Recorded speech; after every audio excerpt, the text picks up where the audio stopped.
Assalamualaikum warahmatullahi wabarakatuh. Kali ini kita akan melanjutkan mengurai hukum-hukum tajwid yang terdapat pada surah Al-Baqarah. Hari ini yang akan kita urai adalah surah Al-Baqarah ayat 230 bagian pertama.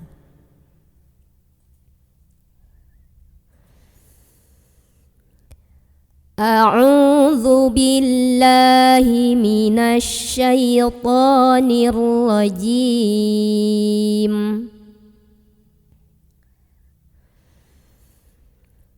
Bismillahirrahmanirrahim.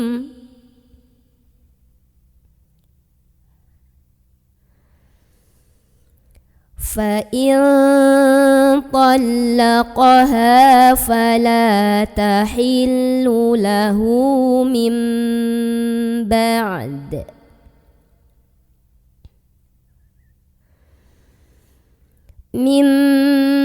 بَعْدُ حَتَّى تَنكِحَ زَوْجًا غَيْرَهُ فَإِن طَلَّقَهَا فَلَا جُنَاحَ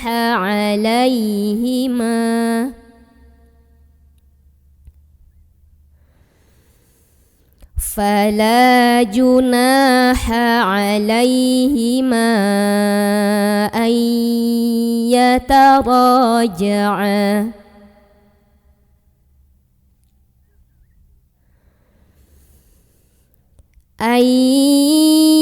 يتراجعا إن ظنا أن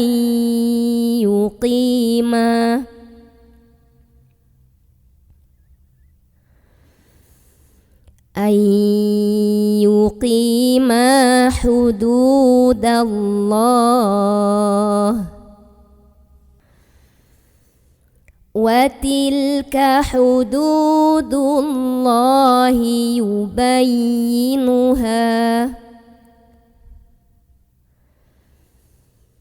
يُبَيِّنُهَا لِقَوْمٍ يَعْلَمُونَ.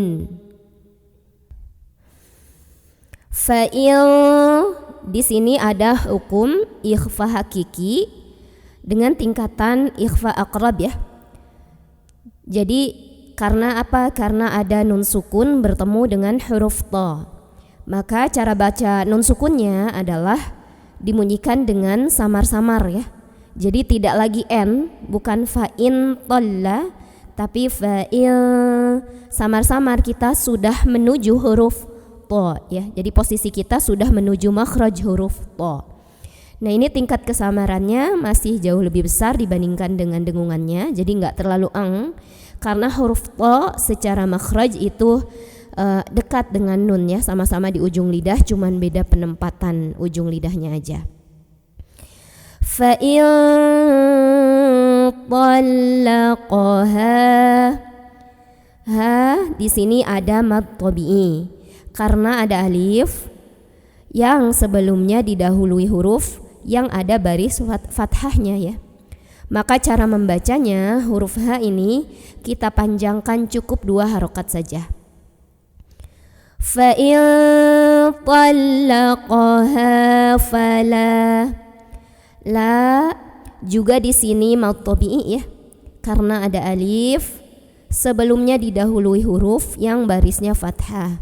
Maka cara membaca huruf lamnya adalah dipanjangkan sepanjang 2 harokat saja. Fala tahillu lahu, di sini ada mad silah qasirah. Seperti kita ketahui bahwa mad silah qasirah adalah bacaan panjang pada ha yang bentuknya seperti ini, ha domir ya. Kenapa disebut mad silah qasirah? Karena ada ha domir yang diapit oleh 2 huruf hidup. Huruf sebelumnya hidup ya, harokatnya fathah. Huruf setelahnya mim, harokatnya kasrah. Pokoknya yang penting huruf sebelum dan setelahnya itu bukan sukun ya. Maka cara membunyikannya ha domirnya dipanjangkan sepanjang 2 harokatnya. Setelah huruf domirnya ini bukan huruf hamzah, bukan a, bukan i, bukan u, melainkan harus selain itu ya. Ini kebetulan huruf mim. Haknya dipanjangkan 2 harokat. Dan catatannya adalah untuk mad silah qasirah ini di Quran cetakan Indonesia sudah ada tandanya. Haknya yang bentuknya seperti ini dan barisnya itu kalau enggak dhammahnya terbalik atau kasrohnya berdiri. Jadi walaupun nanti ditemukan hak yang mirip seperti ini, kemudian huruf sebelum dan setelahnya hidup tapi haknya tidak berbaris panjang, maka itu bukan mad silah qasirah ataupun tawilah. Mim ada iqlab karena ada nun sukun yang bertemu dengan huruf ba. Maka cara baca nun sukunnya, bunyi nun sukun ditukar atau diganti ya dengan bunyi mim sukun, jadi bukan min tapi mim. Dan jangan lupa tahan dulu bunyi amnya. Mim.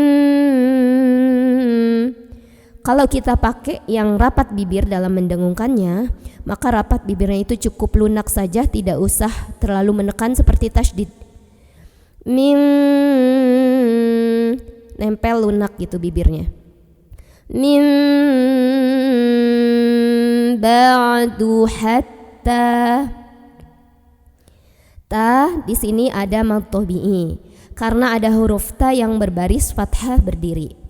Cara membaca huruf ta-nya ini dipanjangkan cukup 2 harokat saja. Hatta ta.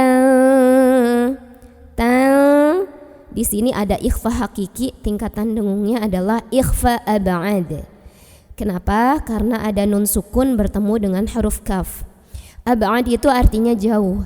Kenapa disebut ikhfa ab'ad? Karena huruf kaf makhrajnya jauh dari huruf nun. Ya, kalau huruf nun itu masih di ujung lidah ya, bertemu dengan gusi. Kalau huruf kaf itu udah di pangkal lidah.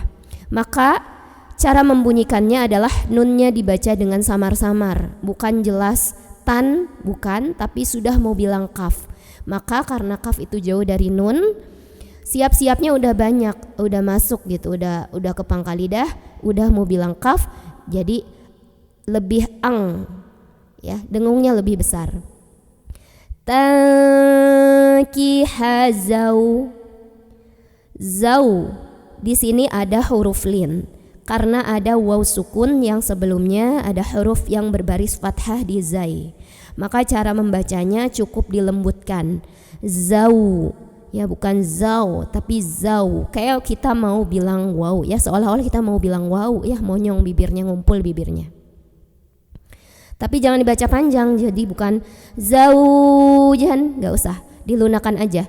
Zaujan, zaujan. Nah kemudian jan, di sini ada idhar halqi karena ada tanwin fathah bertemu dengan huruf ghain. Cara membaca tanwin fathah ini sesuai dengan bunyi asalnya ya, yaitu bunyi nun sukun, bunyi an, dan tidak perlu kita tahan bunyi annya.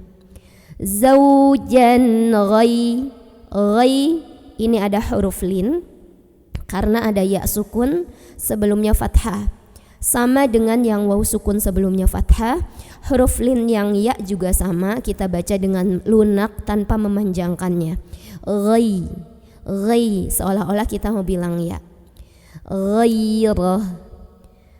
Kemudian ra-nya ini kita baca dengan tafkhim karena ra-nya berbaris dan barisnya di atas fathah. Jadi bacanya tebal, pangkal lidah kita angkat, tapi posisi makhraj kita tidak berubah. Ya, jadi ujung tepi lidah masih menyentuh gusi. Ghairah. Ra-nya pendek, walaupun di depannya ada huruf yang panjang, hanya jadi sukun kalau berhenti ya. Kecuali kalau melanjutkan bacaan, ini hanya ada hukumnya mad silah qasirah. Kalau berhenti hanya jadi sukun karena mad silah qasirah adalah bacaan panjang yang hanya terjadi ketika tidak berhenti atau ketika wasal. Oke, di atasnya ini ada tanda waqaf, al-waqfu aula, yang artinya berhenti lebih utama. A'udzu billahi minasy syaithanir rajim.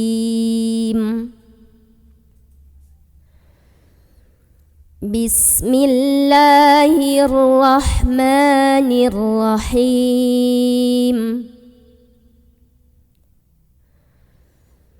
فإن طلقها فلا تحل له من بعد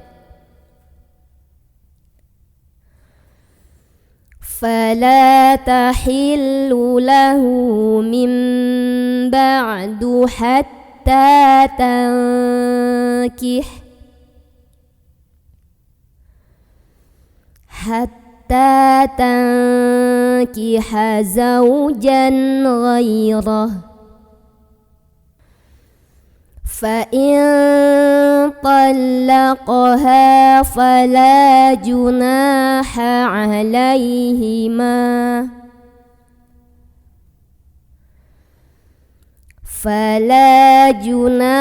عليهما أن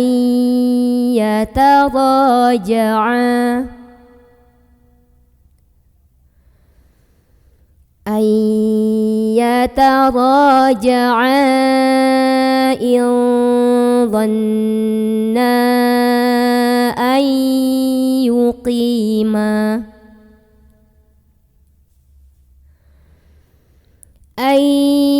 يقيما حدود الله وتلك حدود الله